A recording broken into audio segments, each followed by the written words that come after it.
This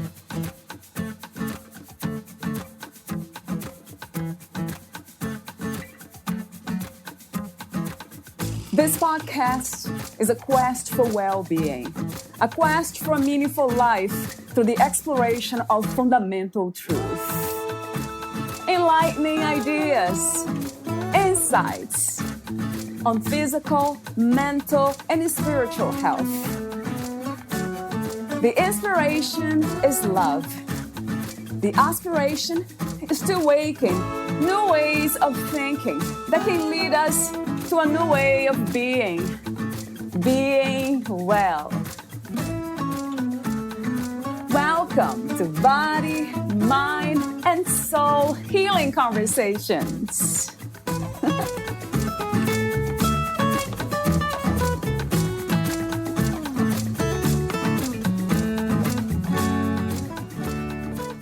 Being trauma-informed means every part of me needs to be present for that class. I am mindful of my language, my demeanor, even what I'm wearing, how I smell, and how my voice sounds. This is all an important part of it. Knowing when someone needs touch, Sophia De Fossard might adjust their shoulders or place a soft support under their elbows, or whether someone needs to be left alone for now helps people to learn what they need to feel safe in their bodies again. And parallel to that is the understanding that she also accepts her own traumas. And that is what is great about acceptance. You don't have to have it all sorted out. You just need to know it is there and learn to hold space for your own trauma. And from that, Sophia can help her students to accept theirs. It's so very simple, but very powerful for healing. With the Yoga Nidra, particularly when working one-on-one with clients, Sophia will develop Yoga Nidra scripts that are particular to what they are needing. Valeria Teles interviews Sophia De Fossard, yoga teacher, social worker, and speaker. In teaching restorative yoga, Sophia De Fossard started to notice how exhausted we are becoming in our lives. There are a lot of social pressures to achieve, to be the best parent, to be fit and healthy, successful. Through her own journey of autoimmune disease, she found that active rest was an important part of her recovery and is now a vital part of her life. Our everyday lives do not often allow a space for rest and reflection as an everyday part of our well-being, like sleep and food. Sophia lives in a city, so she sees many people juggling responsibilities with work, parenting, caring for family members, and really just burning out in the process. Her practice aims to allow a safe place to rest and reflect. Being trauma-informed is a crucial part of her teaching, and it aims to make her classes inclusive for all, no matter what you are living with. You can turn up as you are, with all your life's troubles or stresses, and through creating a safe space, you can find some time to learn to first accept where you are, then rest into it. It can lead us back to feeling safe in our bodies again, safe to let go, and quiet enough to get in touch with our own inner wisdom, which allows the student to learn how to heal and take these tools to beyond the class and into their lives. Sophia De Fossard is a yoga teacher and social worker. She started practicing yoga as a child, and aside from teaching vinyasa flow, her passion lies with teaching trauma-informed restorative yoga and Yoga Nidra. She also has a master's in social work professionally and works in early intervention with children, focusing on well-being and healing from trauma. Meet Sophia at yogawest.co.nz. Here is the interview with Sophia De Fossard.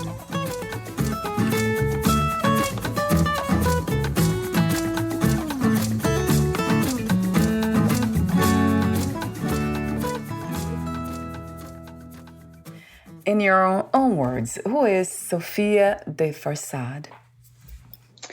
Sophia De Fossard. I am a yoga teacher. I'm a mother. I'm also a social worker working in early intervention with children. And I also love walking my dogs and being out in nature. What is healing to you, and is there a destination for healing? That is such an interesting question. So healing for me I believe that we can all come into this world, and we don't have a choice about how we come into this world, how we're born, where we live, who we grow up with. And we're all on different spectrums of how privileged or lucky we are with our lives. So inevitably throughout life, things can happen, and we can have events that are difficult or grow up in a difficult situation, or even things can be quite fine in our lives, but something can happen that we don't necessarily have any control over. And healing for me is, there's a lot of talk about, fighting for your health and all that kind of stuff. And I more come from a perspective of accepting what we've got and working what we've got and finding that place within ourselves where we can feel comfortable, have some resources around us to work with healing and integrate that healing into our everyday lives. And it's a constant work. It's not like I heal one part of my life and then I go on and forget about it. It's about integrating it back into myself, and understanding how far away we can get from ourselves just by our, living and the demands made upon us in life.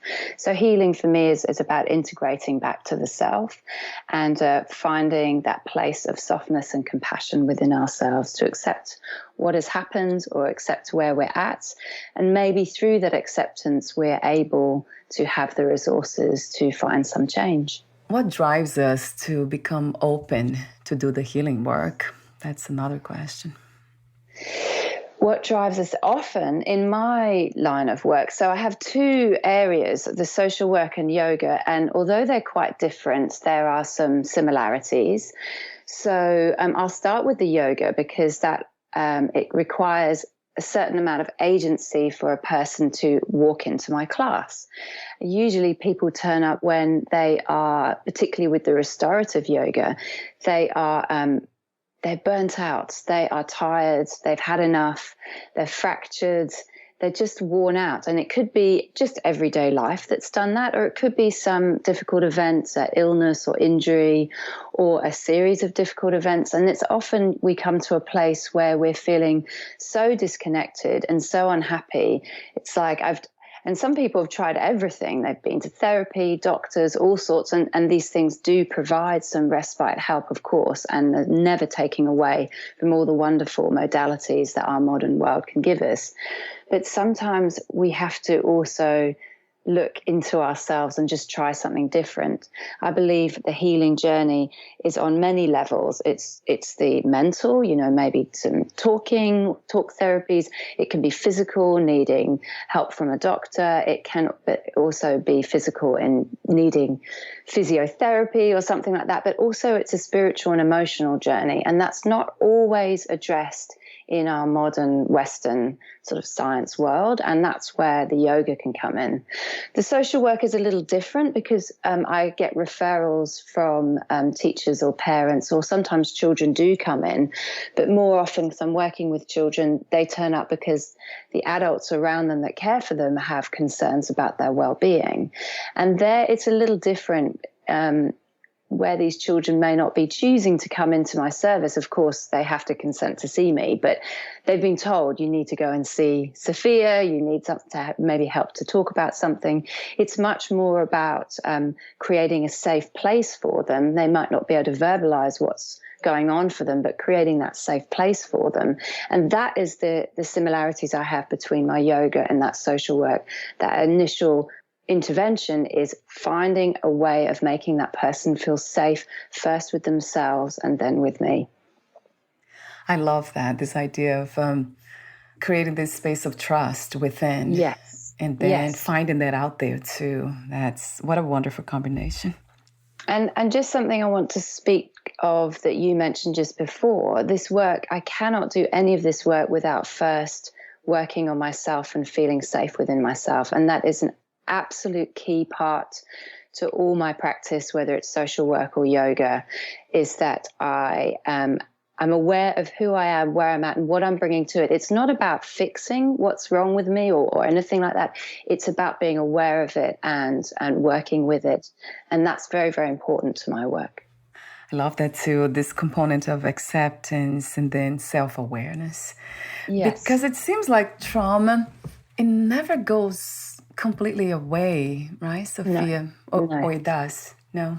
No, it doesn't go away. I agree with you. We learn to integrate our trauma, and it happens on many, many levels. And you need lots of modalities to do that. It's not just one way. For a long time in Western medicine, it was talk therapy or potentially drug therapy, and they have been remarkable in helping people with trauma. But it's not the final story. And you're right, I believe it's integrating and learning to live with our new selves and turning something that could have been quite negative into like our internal radar system, so that we learn to understand things in our environment that can cause us triggers or stresses, and we can learn to manage them and therefore become a bit more accepting of who we are. I think I mentioned off record about something that I read on that says trauma changes the brain. And so acceptance and love and self-awareness. Do we have studies that show that this is actually real as well? In terms of how trauma can affect the brain? Yeah, trauma, they have studies on that already, but the acceptance or love and all the opposites of trauma, per se. Yes, there are a lot of studies out there, particularly through mindfulness studies, and also there have been yoga studies as well. And these are peer-reviewed. There's lots of peer-reviewed studies out there to show that having a place where you can come into the body and in a safe place in the body, and maybe it's through movement or it's through restorative yoga or through a mindfulness meditation, can increase those feelings of self-compassion, which is really, really important, because it's so easy to view ourselves if we've had trauma, whether it's one-off events or long events or growing up in systemic oppression. It's so easy to view ourselves as broken, as unfixable, as damaged. But what I'm trying to work at, and what a lot of these studies have shown, is that you're not. You have adapted to an extraordinary set of circumstances to survive. And sometimes those adaptations don't go away because you're still working in that survival mode. Bringing some compassion to yourself is one of the first key parts of that healing process. Another question about healing that I have is the obstacles to healing and the misconceptions also about healing. This is a big topic. So so I might break this one down a little bit. So obviously there are structural obstacles in our societies, and that is access to counselling or access to yoga classes or even access to social workers. So I'll put that one to aside because that's a very big topic. But some of the obstacles are a lot of our messages out there. So in our modern society, there's a big emphasis on being productive, being busy, having status through your work, your achievements, maybe even the kind of house you live in, who your relationships with, all that kind of stuff. And these can be seen as, well, I don't want to give up those things. I don't want to... Is it an acknowledgement of failure? Am I seen as a failure in society's ideas if I suddenly say or decide to say, I've had enough, I need to focus on resting or restorative yoga, or I need to ask for help? So that's a really, really big one. And I think people do get to a point of being quite burnt out before they get to a place where they realize they just simply can't go on in the way that they're going. And some of the other obstacles have unfortunately been in the wellness industry itself. There's a big, I very, very much believe in the power of positive thinking. However, it cannot be in place of acknowledging how we're feeling and the trauma that we hold. You simply can't positive think and your way through this. Sometimes you do have to not necessarily acknowledge the traumatic events, but acknowledge how you're feeling and learn to accept that before we can move on with it. When it comes to this idea of pain, is that something that you connect to suffering, or pain is somehow different? Another very interesting question. So you touched on something very important. And yes, in our brains, we are wired to reject or push away pain, whether it's physical, you put your hand on something hot and you remove it quickly, that not everyone enjoys conflict and want to keep away from difficult relationships. So, but pain is an inevitable part of our lives. We can look after our bodies as much as we can, and that is also very determined on how much privilege we have to do that. But we still don't know the trajectory of our physical bodies, how they're going to respond to traumatic events, how they're going to respond to injury, or even how they're going to respond to these illnesses that can just come out of nowhere for some people. And I think we spend a lot of time trying to push away our pain, and our doctors, surely, we go to our doctors and the first thing they want to do is help us with that pain by medicating. And that is very, very important. I'm not saying taking that away, but by pushing it away, it causes a second pain, and that is the anxiety of having the pain or the difficulty of having the pain. So you have the two pains, one, the pain that we have it, and second, that we want to get rid of it. And I guess my space is very much working on how do we manage that feelings of wanting to get rid of it. And that's all pain, emotional, physical, mental.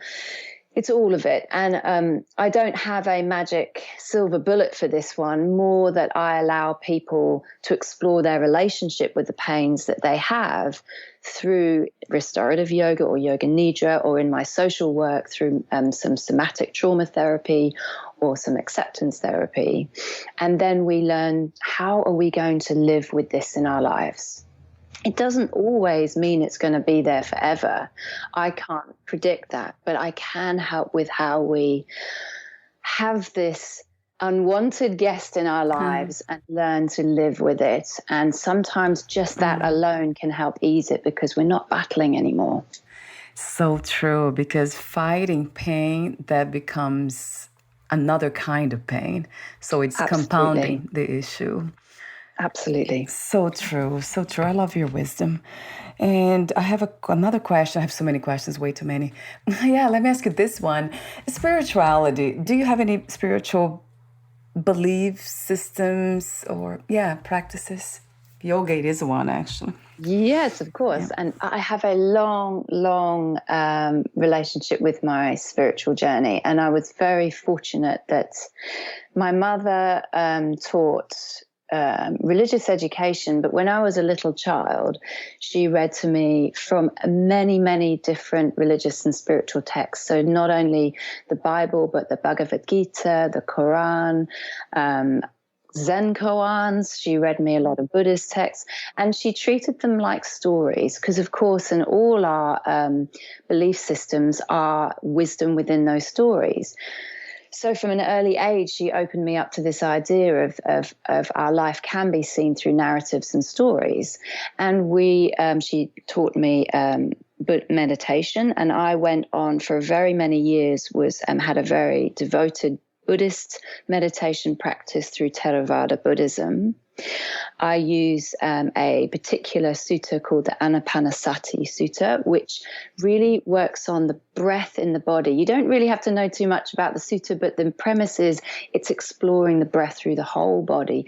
So mindfulness often is just the breath, but this is more taking the breath into the whole body.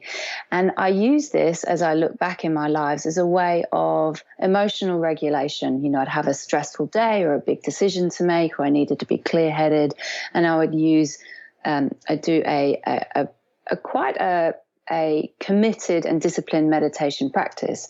Now, in going forward in teaching meditation, I've realized in our busy world where we're full of these distractions, I've really had to modify that in order for my clients to be able to use it. So I've now completely changed it. I'm not saying you need to sit for 45 minutes a day concentrating on the breath. You can just do 90 seconds throughout the day, here and there, of just some mindful, not just concentrating on the breathing, but just fully taking in the environment you're in, that the house or the place that you're standing, the way the body is feeling, and that is just as powerful. And I have been very influenced by yogic texts. I have done a lot of personal study.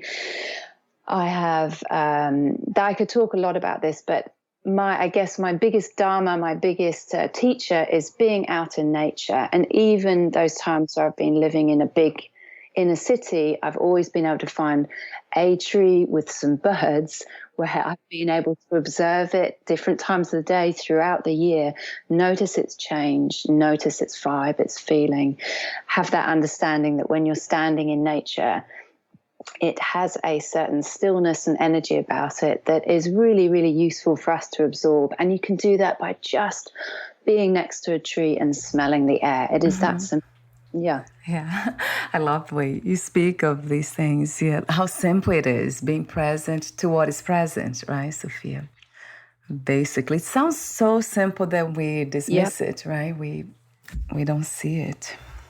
And there's one thing I want a little bit more to say about that, just briefly, is in my going into quite serious study in Buddhism and certain aspects of the yogic philosophies, coming from a Western world, I've realized it's very easy to over-intellectualize everything. And that's not hugely accessible to everyone. Not everyone has time to read these texts. Not everyone has a study group. Not everyone can even understand the kind of language that's used.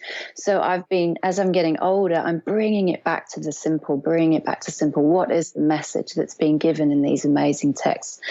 And a lot of it for me is that embodied moment of being with the breath and being with the self and accepting where we are at right as we are.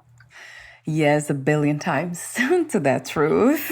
Accepting this, it's already fulfillment. That's how it comes to me over and over again, that this is a miracle. If I can use words to express what this is that we call life, it's an amazing experiment of wholeness, right? It is. Wholeness, feeling separated. How incredible that is. If there's one purpose only for this experience called life, what would that be from your perspective? Oh, that's such an interesting one. So, and it changes throughout my years, but I've had quite a lot of trauma in my own life and grew up in a family that experienced a lot of trauma. And one of the things that I've really come to understand in myself is, in order to make sense of that, I have to first accept these things that have happened, learn to work with them, and then I can work with others. Otherwise, I can't make sense of what's happened to me. If I'm able to accept the things that have happened in my life, and it hasn't been extremely extraordinary, it's just the way it's unfolded. But being able to make sense of it and accept it in my life, it really does help me to connect with others in a non-judgmental way, in a compassionate way, in an open way, and allow a space for them to explore their own healing possibilities and maybe also offer a little bit of hope. And that for me is really the purpose, I feel, of the work that I do and the way that I live. Yeah.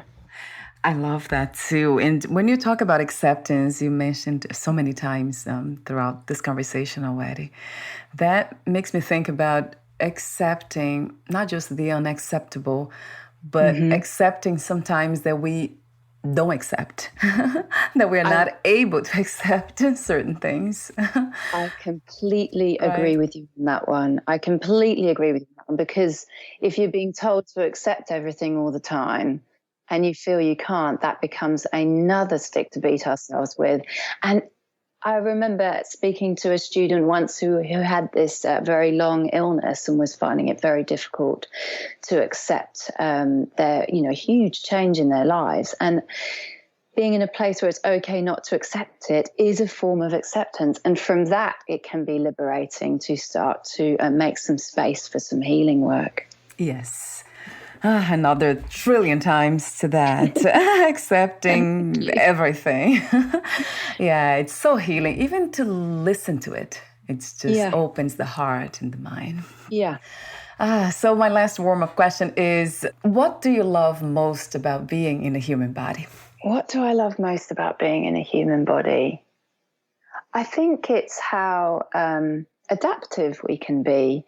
We're not born perfect. We're not born with a manual of how to do things. We haven't any choice in that, but we do have this remarkable ability to be able to adapt. And some of that is through the people that we meet and the journeys along the way. And I think I'm careful with the word resilience because it has been used particularly in the social work world. If you become resilient, therefore you can put up with the difficult things in your life, which I don't necessarily think is an entirely healthy way to view it. It's important, but sometimes we need to change the things in our lives around us. But we are as human beings remarkably resilient. And we can't fit ourselves into little boxes. I constantly surprise myself. The people I work with constantly surprise me. And I do love that unexpected joy and that learning capacity we have at my own adaptations in life, but also how other people adapt to their circumstances. I mean, it's really quite extraordinary, some of the lives and people that I've worked with, and how remarkable that they have come through whatever they've been through to find a bit of wisdom and clarity. And I think that's probably one of the most incredible things about our species. You use the word adaptation, right, more than resilience, because it does imply that we need to become as strong as possible to take in everything. That's not always realistic and true. Exactly. Yes. Yeah, adaptation, right. Perhaps even having the clarity and courage to make the change too that we need to make. That's part of whatever we call resilience, but also connected to what you talked earlier about self-awareness. That's a game changer, isn't it? To become self-aware. It is. And another very interesting question. You're full of great questions, Valeria. Self-awareness, it's not something that's really taught as a part of parenting or everyday lives, to be self-aware. It's interesting. It seemed to be forgotten. It's a little bit stronger through religious practices and meditation practices, but on everyday modern life, it's not a part. We're not really taught that there's an important space in our everyday just to sit back and reflect on our day. Not necessarily, and to learn to do that, without judgment. So there's self-awareness, but you can also hear that, the negative voices coming in. You shouldn't have said that, or you could have done more. You didn't do good enough. And it's learning to tease that apart so that we can just simply be aware of what we've done. Maybe look at why we've done what we've done or didn't do, but to also try and remove some of that self-judgment so that we can have a little bit more space to go in and explore it. So self-awareness, it's very much connected to this non-judgmental space of being. Yes. I love that. Yeah, it's so true. So true. I love your wisdom. Thank you. So trauma-informed yoga, is that what you have been talking so far about, or something different? Definitely trauma-informed yoga, and also trauma-informed social work. And Talk to me for a moment about somatic trauma therapy. Is that something apart from yoga or integrated? I've definitely integrated somatic trauma therapy into my yoga and to my social work practice. I was fortunate enough to do a short course in somatic trauma therapy through with a gentleman called Dr. Albert Wong, who's based in America. And somatic trauma therapy is very, very simple. And in this course, it was really interesting, the kind of people that were on this course. There weren't lots of yoga teachers, but there were lots of psychotherapists, occupational therapists, physiotherapists, counselors. And somatic trauma therapy is a practice by which we learn to place ourselves in time and space right where we are, a lot of our therapy in the past has been very focused on what's going on in the head. And it hasn't really been very connected to what's going on in the body. And our bodies are remarkable. We don't just hold neurons in the brain. We have thousands of neurons in the heart and thousands of neurons through the gut. And our bodies are constantly always assessing our environment around us. But we seem to have learned to disconnect from what our bodies are saying. And a lot of that is to do with the way our societies are set up. You know, we go to work, we have lunch breaks at a certain time, we're supposed to sleep at a certain time, we've got all these other commitments. And we're often not able to sit back and feel, oh, I feel hungry right now, I feel really tired, or I'm thirsty, or I'm feeling nervous. You know, it's just we're sort of pushed along to do whatever we need to do to get by our daily lives. So somatic trauma therapy puts that aside to one moment and allows you permission to just check out what's going on in your body, and not just your body, but the environment that you're in, the actual physical room that you're in. It's really, really powerful. And I use before I meet with the children that I meet with in my social work, we do this really short, simple practice where I get them to say, look around the room, name 5 things in the room that you can see. And then I get them to ask, what can you feel on your body? Can you feel your feet on the floor or the cushion behind your back? And then take 2 or 3 deep breaths, and then we begin. And it takes seconds, but it's about allowing ourselves to just calm the mind for a moment. Our mind's like a little puppy. You have to sort of, you know, it runs off all over the place. And sometimes just coming back to the very simple, where are we at right now? And what can we feel in our body can just bring you back to the present moment and bring your attention and awareness back to yourself. And then you can proceed with whatever it is that you have come to talk about, or in restorative yoga or yoga practice, what you're bringing to the mat that day. I love that practice. We mentioned earlier, being present to what is present. And it's not really challenging to do, but it's challenging to maintain it, to maintain this, right? Being present to what is present all the time. Is that possible, Sophia? Do you believe that it is possible? Well, I haven't actually, or maybe I have. I haven't met any enlightened beings who claim to be fully present throughout the entire day. And even I saw a talk once with the Dalai Lama, and even he said, you know, I'm not present all the time. It's work. It's a discipline to come back to it. And what I found, I also teach mindfulness meditation as a part of my yoga practice. But what I found with people was some people were very put off first by the commitment of a meditation practice, because there's the idea that we need to do, you know, half an hour a day sitting in silence. There's this kind of hierarchy of how good you are as a meditator, you know.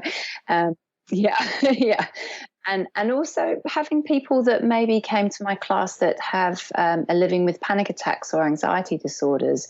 Sometimes that concerted effort of focusing on the breath for a period of time can actually induce quite a lot of anxiety. So I started to, not for everyone, but there are studies out there that some people on mindfulness courses has actually increased their levels of anxiety. I'm not saying that you shouldn't try it, or if you've got it, give it up. Definitely not saying that. If it works for you, go for it. And that's that self-awareness, right? You find what works and go for it. But for some people, it doesn't work. So going back to that idea of being present, instead I ask people, take that 90 seconds throughout the day to stop while you're washing your hands, stop thinking about what's going on, just go, oh, I can feel the water on my hands. My feet are on the ground. The basin feels cold when I touch it. Take a breath, look around the room, dry your hands, go on with the day. Get in your car, feel the steering wheel just for 30 seconds before you go anywhere. And it's about incorporating it in our most benign, normal, ordinary moments in our lives. And that is how the body and the mind learn to become more present. You find you end up doing it by accident. You'll be stopping, you know, in the shops, waiting in queue, and suddenly you're really engaged with the soles of the feet on the floor, and you're feeling very graceful and strong in that moment you're standing. It comes out of nowhere. So it's kind of like training that puppy brain into coming back to the present. And it does start with a little bit of discipline, but it doesn't have to be a big deal. It can just be as simple as just 90 seconds here and there, or 10 breaths on the couch before you get up, or 5 minutes before you actually fall asleep at night, to feel the clothes on your body and the blankets around you, that kind of thing. Yeah, that's another beautiful message, that it can start as a practice, but then it becomes almost like a reminder. So we are reminding ourselves to almost automatically, right, to go back, to come back to the space of this moment. Exactly. I like this much better, because practices, they can become obsessive. And I have seen that with myself. Just anything that was healthy, I was obsessed about it. And then it became another problem. It became unhealthy. I totally agree with you. And I've been practicing yoga for over 30 years, and I've definitely watched a massive shift and change in the yoga world.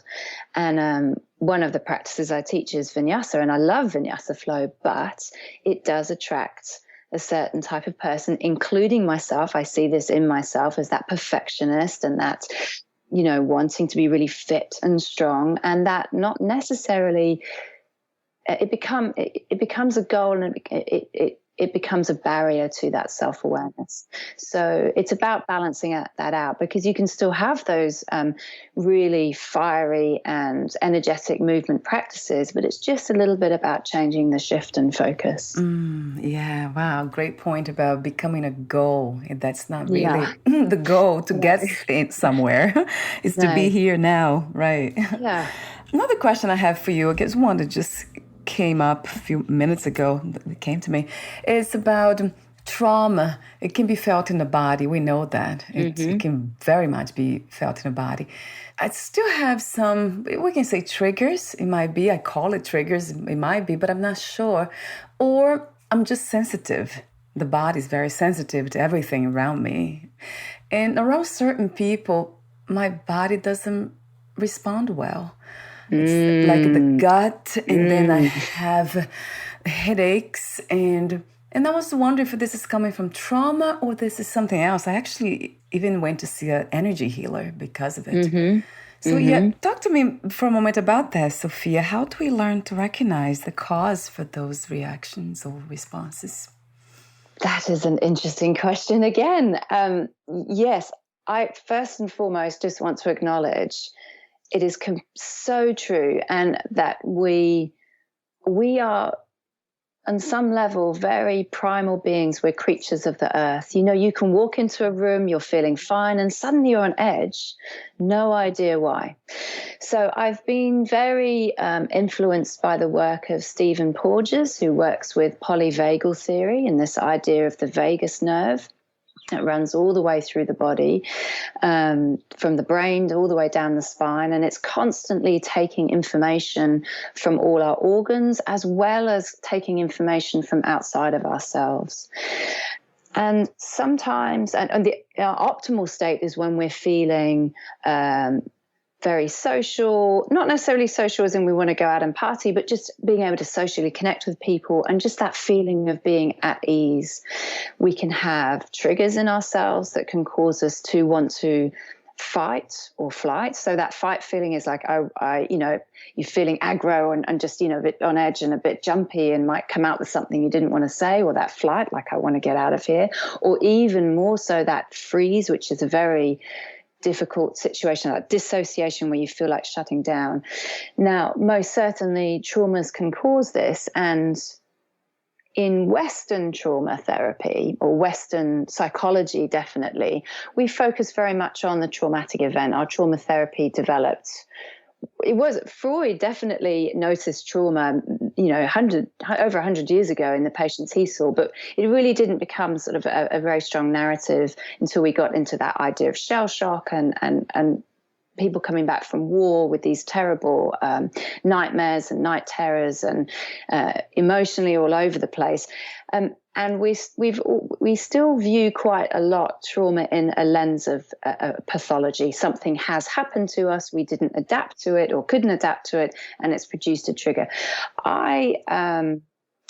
I'm very fortunate to live in Aotearoa, New Zealand. It's a country that I'm very close to. A lot of my friends are Māori, which is the indigenous population, and looking at how indigenous people across the world manage trauma, it's very, very different. They're also taking into consideration the ancestral line. If we are to look at ourselves as spiritual beings, and not everyone shares this view, and it's difficult. And again, it's not in our current Western narrative to think about our ancestral lines. But I personally believe we're not just carrying trauma from stuff that has happened, and not everyone is carrying a trauma that's triggering them every day, but some of us are. But we can also carry it from generations back. And if you think about this, you existed in your grandmother's womb, because when she was gestating your mother in her womb, your mother was also creating the body. The fetus is born with all its eggs in the ovaries. So you think about influences that happen to our grandmothers. We, a teeny tiny part of that was an egg that became us when we were born of our mothers. I mean, this was a game changer in my mind in understanding that intergenerational link. So teasing apart whether we are just very sensitive or whether we've had a trauma is quite difficult, and it goes back to that self-awareness. But the one thing that is amazing about viewing things through a trauma lens is that it applies to everyone, whether you've had a trauma or not. If you're looking at people as that we are these not just cerebral beings, but these primal animal beings that will also react to environments, we can start to understand that a trauma doesn't have to be a specific major one-off event. It could just be a reminder of something, and it doesn't, sometimes not even that deep or problematic, but one of the things that consolidate a trauma response is the emotional aspect of the event that happened. And it can be really minor, but our triggers can happen everywhere. And one of those things about that somatic trauma therapy is when you're learning to look around the room and see those benign objects around us. Sometimes benign objects for people are a trauma, but if you're learning through trauma therapy that you're seeing, I don't know, for example, you might have witnessed a nasty argument where someone smashed a cup on the floor and it was a big shock, and then you don't realize it, but seeing a cup and a kitchen floor can bring it back. But when you do that trauma therapy and you learn that you can be in a kitchen seeing a cup and the floor, but right that moment you're in a safe place, you can start to unlearn some of those patterns or triggers that we have. I mean, that's a very simple example. Of course, there are traumatic events. I don't want to talk too much about that because I don't want to trigger listeners, but there is, it can be as benign as something like that can trigger us, but learning that somatic trauma therapy, finding that place where we're safe right now, can help us unlearn some of those reactions. To identify them. Yeah. And I'm wondering what to do in the case of repeated responses. The body's constantly responding in a very tight, compressed, and the headaches, and it doesn't feel right. So is that something that you suggest, like in my case, to remove myself? Those people are family members, so I can't really remove myself from their lives. No. But, right. No. Not a good advice to give here. No, it's not. Just cut everyone out of your life that bothers you. Yeah, it doesn't work. Yes. We don't want to do that because, we still love these people that can be in our lives that might cause us difficulties. And that's an interesting one. I believe, because in my social work, I get this a lot. So I'm often working with children who are or families as well. I work with, not just the children, but their families too. And they can be in very difficult environments. And how do you learn to manage those environments? And because we can't always change it, right? We can't just go, right, that's it, cutting it all out and see you later. I'm going to live in my pretty house in the forest and not see anyone. Yes, isolation. It doesn't work like that. So it's true. one of those things, sorry to bring up the word again, is that acceptance. One of those things is accepting, of course, that other people can't change the way they are. We can't change other people. That other people can change. We can't change other people. That's what I'm saying. When we start to view the world through a trauma lens, and it's not pathologizing everyone to be traumatized, but when we understand that some people behaving because they've adapted in certain ways to extraordinary situations, and these things can be seen as quite benign. They just could have grown up with two very hardworking parents, which meant mum and dad weren't around very long. Everything seemed all right. Weren't around very much. Everything seems all right on the surface, but the children felt like they needed more, and they've grown these adaptations to cope with that. Maybe it's they're a bit tough, or they're, not very open with their feelings, or, once you start understanding the trauma in ourselves and you view the possibility that it could be in others too, it helps to be a little bit more compassionate with them, and then ultimately compassionate with us, because at that moment when we walk into that room or have that interaction with someone and it does put us on edge or make us feel uneasy, at that moment in time we are the ones that need to love ourselves and just be, actually maybe not love, that's a tricky one, be kind to ourselves like we would be a friend, so that we can't change this other person, but we can just protect ourselves a little bit more. And aside from that, incorporating a few more practices in our lives that are around resting, actively resting, or active self-awareness practices can help to just become your own friend. And when we've grown up, maybe not feeling very good about ourselves, or we might have had messages that haven't made us feel loved, when I'm working with people, I get them to start off imagining their best friend.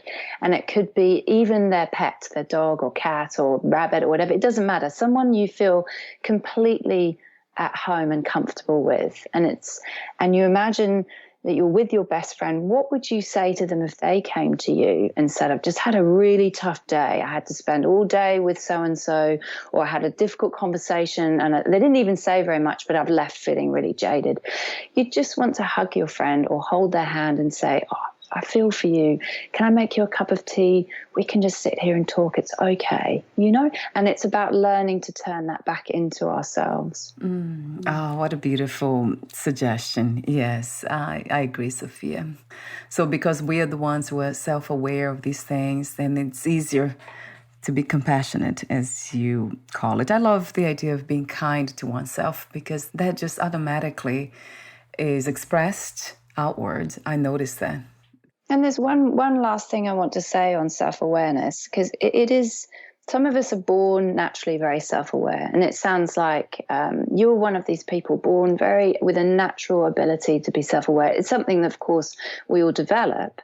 But some people, I look at my own children, and some of them are just very, very self-aware, and others quite blind to what's doing. I can imagine. And it's the same with any kind of skill. I have friends that can run marathons. I have friends that are amazing at calculus and higher mathematics. These are things I can't do. They have these certain skill sets: self-awareness, empathy, being good at maths, being a great cook. They're all skills some of us are born with, and some of the people around us are simply, one, not necessarily born with a great level of self-awareness, and also didn't have the environment where that could be encouraged and nurtured. And I think having that compassion for other people around us in that way can be very useful, because then we're not always wondering, why do you do that? Why do you say that? We can encourage them to be more self-aware, but of course it's whether they have that ability to understand that language, or that safe place to understand how to do that in the first place. So we're almost at the end. I would talk to you for the rest of my life here in this body. I have those ending questions for you. But before that, Sophia, would you like to add anything else that we didn't discuss? We've discussed a lot. Same. I would love to, as they say in Te Reo Māori, korero, which is talk with you more. But I think we've covered a lot. I mean, there's so many areas I could go from here, but I think maybe we'll go with your ending questions. Otherwise, we will never get off this podcast. That's true. I agree. Happily agree. So let's see. I have too many those ending questions too. I'll choose a few of them. Let me ask you this one. What was the hardest lesson to learn about yourself and life as of today? Oh my goodness, I'm not perfect. We all can relate to that. I think just knowing that the first one was acknowledging that I hadn't made some great choices in my life. And then the second one was acknowledging at that point in my life, I made the best decisions given the circumstances I was in, even if I felt like I could have done something else but didn't. I didn't, and that's what I'm left with. And just that is a huge lesson. And particularly working in social work, where I do come across people with an awful lot of trauma and a lot of self-blame, it's understanding at that moment in time when things are really, really difficult, you're making the best decisions given the resources you have within you and around you. And some of those decisions aren't that great, but it doesn't mean to say you could have done more, because that was all you were able to do then. And just being able to forgive ourselves for that. It's a big, big, big job. It's a big job and it takes a lot of work, but it's been the hardest lesson for me. But also once I learned how to do it. And you start with the little things. You forgive yourself for the silly things you may have said or whatever.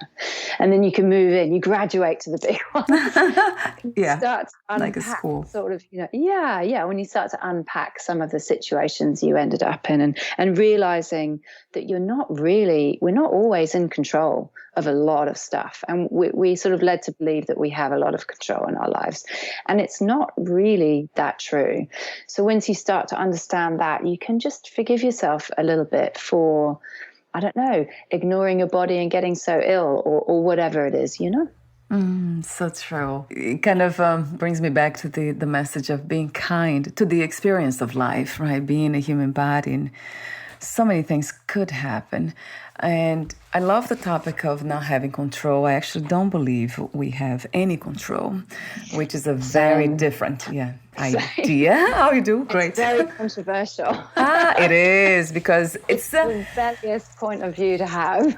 Yeah, because it feels very real that we do have control over something, right? It does feel that way. So it feels also very real that we are separated from life itself, that we are not life, that we have a life. So that feels real too, but it's not. We don't have a life. We are life, from my perspective, in the sense of realization of these things. So, but it's something that is very tricky to communicate. Perhaps for the logical mind, for the ego mind, as some call, it's really not even possible, right, to get through. So my last question is, what are 3 things you wish everyone to experience or to have before they lose the body, before they die? 3 things. Okay. So one is to be loved, even if it's just from your favorite dog or cat, because we're not always in a situation where we have these amazing people around us. So one is to be loved. The second is to feel love for yourself.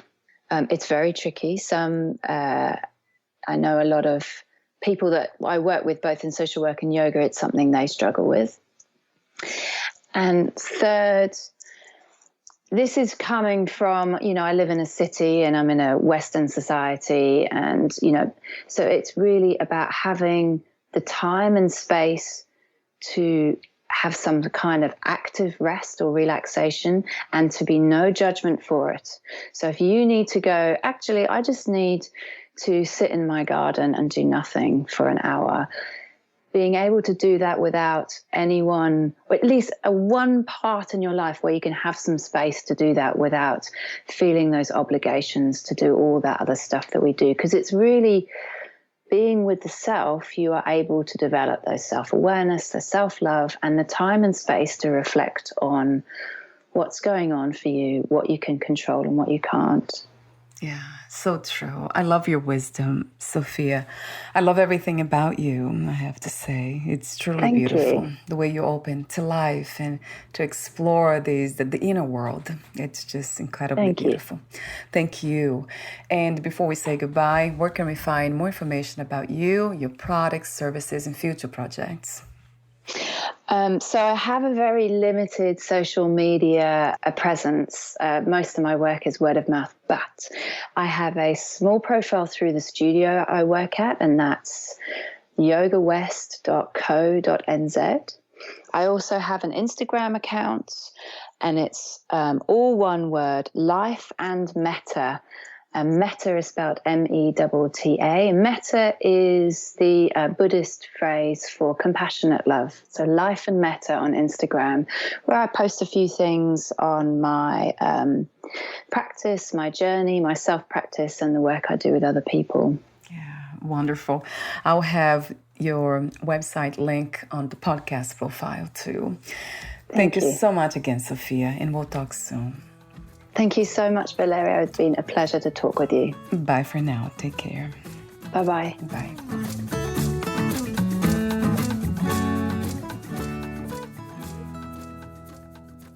Thank you for listening. To learn more about Sophia De Fossard and her work, please visit yogawest.co.nz.